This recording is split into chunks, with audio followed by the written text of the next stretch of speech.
Hey y'all, welcome to my channel. I'm Amber and today I'm going to be sharing with you my weekly wrap up for the last week of August. And so today I'm going to talk about the one book that I finished and also my TBR for the next month. So let's talk about what I did read, and that is the first part of The Lord of the Rings by J.R. Tolkien, which is The Fellowship of the Ring. And typically with this one, I would count it as just one book, but I am actually reading this through my Kindle, so so because of that, it makes it more easier for me to like count it as three separate books, and I really wanted to cushion my numbers, so I've been doing that. And I typically wouldn't do that, but because my book is basically broken, like a little page has fallen out already, I decided to do that. And while I have these books for free right now, I am going at it at the moment. So I read The Fellowship of the Ring, the first part slash book, and the basics, the very basic main plot point of this book is that Frodo, who is the nephew of Bilbo Baggins, inherits the ring from him, which was Sauron's this evil, dark creature, person, dude. This whole story is a little bit complicated to talk about. I could go into so many different side plots and stuff, but we're just gonna go with this. So he created a ring, and he gave 7 rings out to the elves, to the dwarves, and to men, and he, without them realizing it, he created a ring to rule them all.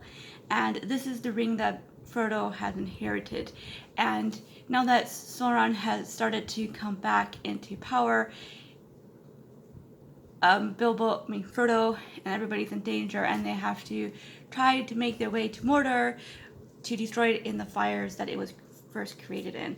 And so that is the basics of the story. So in the Fellowship of the Ring, we're seeing the Fellowship, the 9 numbered group, who is going to help Frodo along his journey, and we see how things start to unravel from there. And I absolutely love this book so much, and I can understand why people who are not really into fantasy or haven't watched the movies and didn't like them, or just didn't like the movies, wouldn't be able to enjoy this. I think the fact that I did watch the movies first helped me, because I don't know if I would have liked it as much if I hadn't watched the movies and loved them so much. So it's like one of those things, like you don't really know like what would have happened, but either way, it was definitely a good like entryway for me to be more willing to like deal with his meandering, long-windedness that people, especially these days with our different styles of things, would find a little bit annoying. So I don't find it annoying. I do think that sometimes it gets a little bit much, especially with the songs and music that he puts in there, that I don't really feel is at all necessary. But something about like, especially with a book that has so much going on, that makes rereading so special and so wonderful to do. Is because you notice things that you didn't notice before. So I'm really living it for that. And also, in talking about this, the movie trilogy, The Hobbit, when it first came out, people were complaining a lot about how they were adding things in that they didn't think that they should have. And I will say this, those people did not read The Lord of the Rings, and because if they had, they would have realized that it made 100% sense for him to add that part in. So it's something that I just noticed for the first time. Maybe I noticed before and I just don't remember, but there's a whole scene that plays out with Gandalf going off on his own like side adventure during the company's own journey towards the Misty Mountains, and people don't think that should have been added because it wasn't in the book The Hobbit, but Gandalf talks about this in the Council of Elrond in The Lord of the Rings in this first part, and he talks about how he went to try to stem the return of Sauron, and it happened at the exact same time as all those events were playing out. So I don't see no issue with him doing that, especially because it wasn't talked about in the movies, the Lord of the Rings trilogy movies. It makes sense to me that they to put that there to give some background, help you kind of like see some kind of hints towards the events of what the Lord of the Rings is going to be playing out in. It's like, it's whatever. It's not that big of a deal. It really just makes me like, it's an eye roll kind of situation for me, because it's like, it's not that big of a deal. It's not as big of a deal as Legolas's presence in the movies. At first I thought that was just a bit of a gray area, because Legolas did live in the Mirkwood in that kingdom, but because Gloin does not recognize him and doesn't seem to know him in this book, I think that it's less likely that they met, and therefore for Legolas to be there, I don't think he should have been. And that whole storyline with that one person that Legolas was supposed to be like betrothed to or something, like, didn't really care for that whole storyline, because it really had no play in anything. Like, I've never seen talk about that in Lord of the Rings, never heard of it in the book The Hobbit. So yeah, I definitely agree more with Legolas, not with the whole Gandalf thing. But anyways, that's just me talking to people who possibly have watched these movies and read the books, and have a great love for it. So anyways, obviously I gave Fellowship of the Ring 5 stars. I've reread this book like 5 times already, so I mean, no wonder this book is sadly destroyed. Now on to my TBR for the month. Obviously, I will be continuing with the last 2 parts of Lord of the Rings. The Two Towers is the second part, and then The Return of the King is the third and last part, and I'm very much looking forward to continuing on with that this week. And then, then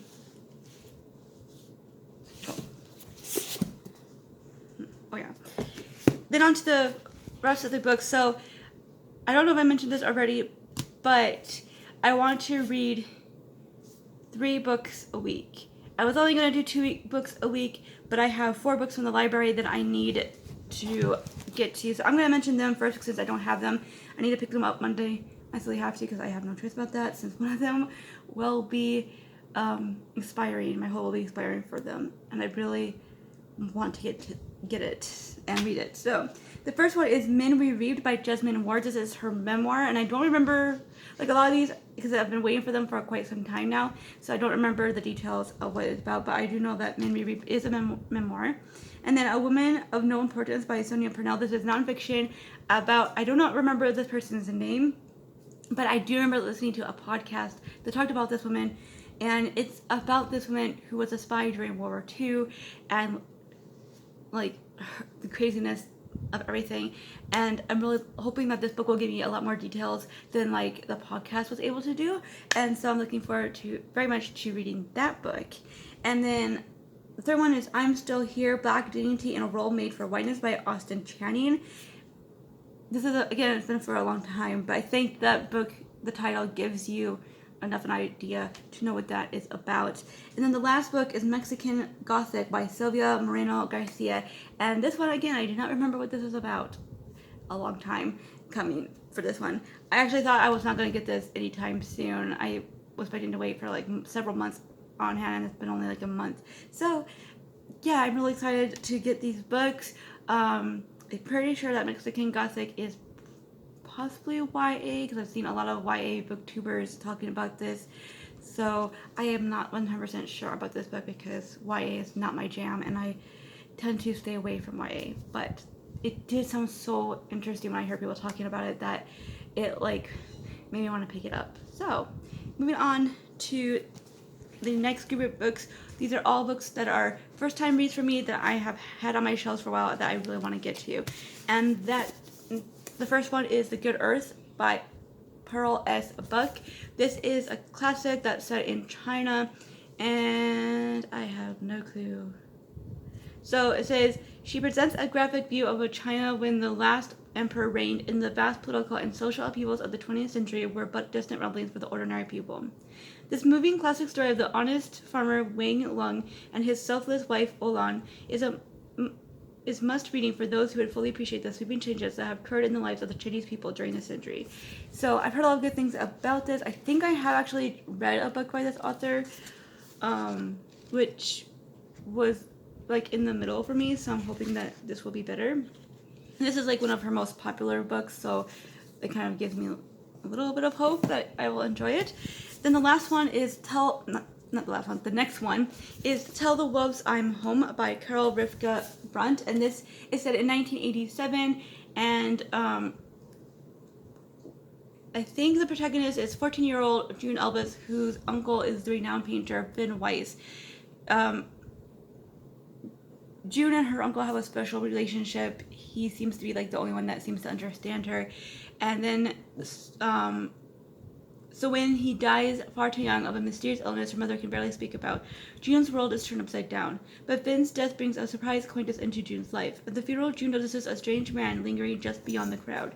A few days later, she receives a package in the mail containing a beautiful teapot she recognizes from Ben's apartment, and a note from Toby, the stranger, asking for an opportunity to meet. So, very much looking forward to reading this. This has been a long time coming. It's been at least 2 years since I first heard about this book and had it on my shelf, so it's about time. The next one is nonfiction, and that is In the Garden of the Beast, Love, Terror, and American Family in Hitler's Berlin by Erik Larson. And this it talks about William E. Dodd, who in 1933 became America's first ambassador to Hitler's Germany. And Erik Larson talks about their experiences in Germany during this time and the effects of all of that on his family. So, again, definitely looking forward to that one. Anything that has to do with World War II, I'm usually, is an automatic pickup for me. And then the last new to me read for this month will be The Color of Water by James McBride, and this is a black man's tribute to his white mother. So he talks about what it was like to be to grow up as biracial with a black father and a white mother, and really just his relationship with his mom. And I'm very much interested in this, especially with like his, because I know he talks about his identity, and I'm very curious and interested to hear his thoughts on that aspect. So very much, again, looking forward to this. I will be reading this week. And now on to my rereads. So since Lord of the Rings is obviously a reread, and I have 2 parts, I only have 2 more books to talk about, and they're both, again, rereads. The first one is Pride and Prejudice by Jane Austen. I've lost the cover jacket for this one, and I really want to buy a new edition of this, but for now, this is what I have. And I think everybody knows what this is about, so I'm not going to really talk about it, but I think it was like last month I watched the movie with Keira Knightley, and I've been wanting to reread this book ever since. So hopefully this will be the month that I do so. And then the last book that I have that I really want to get to this month as a reread is Lonesome Dove by Larry McMurtry, and I did not realize how long this book is. This is 800 and some pages, so I'm glad that it's a reread because that means that it should be a little bit easier for me to like get into. If you do not know what Lonesome Dove is, this is about Gus and okay, just not to give us their names. What? How do they not give us? A lot of times they call him the captain. Either way. Oh yeah, Cal. There we go. Cal and Gus, these 2 best friends, longtime best friends, they have a cattle ranch, sort of, and Cal has his dream to take it and move it to, Montana, like somewhere in that area. And so we see their adventure and their journey towards that destination and all the craziness that ensues. I truly love Cal and Gus's friendship and the dynamics that they have that plays out between them, and that is why I love Loves It Does so much. Not just this whole journey aspect. It's really interesting because I know a lot of people don't actually like books that have like that journey aspect of them going somewhere as the main plot aspect, but I love that aspect in books and movies. So I think that's definitely what makes me love this a lot too. Noodle Quiet. And I also think Noodle Stomp. I also think that watching the miniseries was a great entry into this because I watched that first, and I don't remember off the top of my head the actor who plays Cal, but he did such an amazing job as Cal, and I just feel like he really was Cal, because the Cal in this book is, and the Cal that you see on screen are like, he did such a good job and like really doing a good job and bringing this character from this book alive. So also the same with the other guy, but Cal has always been my favorite out of the two, and just their friendship is the best. So definitely looking forward to picking this back up. It's been years since I read this, so that was about time. And this is kind of a series, I say kind of because he wrote Lonesome Dove and Street of Laredo as a duo, so we see that him, and then the next book is just about Cal and everything that goes on in his life after this book.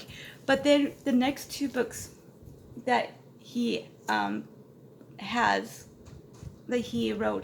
is kind of like a prequel duo of them, so you see their younger years. And I don't really like the younger years that much. I tried reading the first one of those and I didn't like it, so I'm not counting it as a series. I will read these two books and that will be all I count for. So absolutely love it. I do not know if I will read Streets of Laredo anytime soon. I just really wanted to read Lonesome Dove. So yes, that is all I have to talk about. My time is running out really, so I don't know if I'll actually read all these books. There's a lot of things that could happen in a month's time, as we all know. So I'm hoping that I will, because I really would love to read all these books. But I will for sure be finishing Lord of the Rings. And I would love to hear from you if you've read any of these books that I talked about. Which one was your favorite, if you have a favorite out of these. I would love to talk with you down below what you all are planning to read for the next month and what you have read, if you know. And until next time, thank you so much for watching.